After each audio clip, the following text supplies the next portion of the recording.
halmashauri kuu ya CCM chini ya mwenyekiti wake Dr. Samia Suluhu Hassan ambaye pia ni Rais wa Jamhuri ya Muungano wa Tanzania.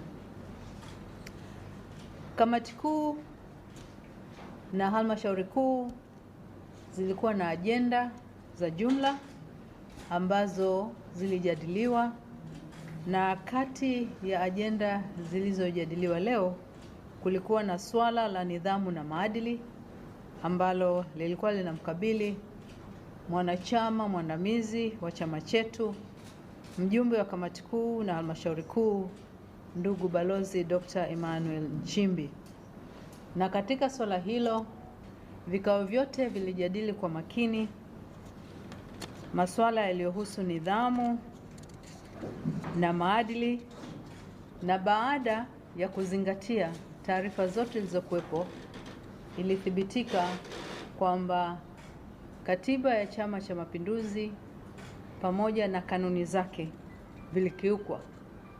Kufuatia hayo, kwa kauli moja, halmashauri kuu ya Chama cha Mapinduzi ilipitisha uamuzi kwamba kutokana na mienendo iliyokiuka kanuni zetu zinazohusu nidhamu na maadili, ndugu Nchimbi afukuzwe uwanachama kwa mujibu wa kanuni zetu. Kwa hiyo tunapenda kuwafahamisha wanachama wote wa Chama cha Mapinduzi na wananchi kwa ujumla kwamba Chama cha Mapinduzi kimefikia uamuzi huo.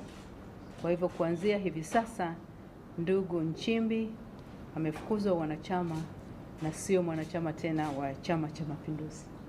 Pokeeni taarifa hiyo.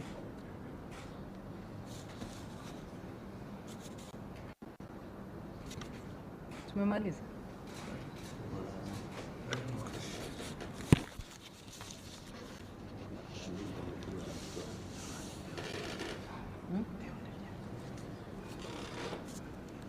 Hilo linahusu nidhamu na maadili.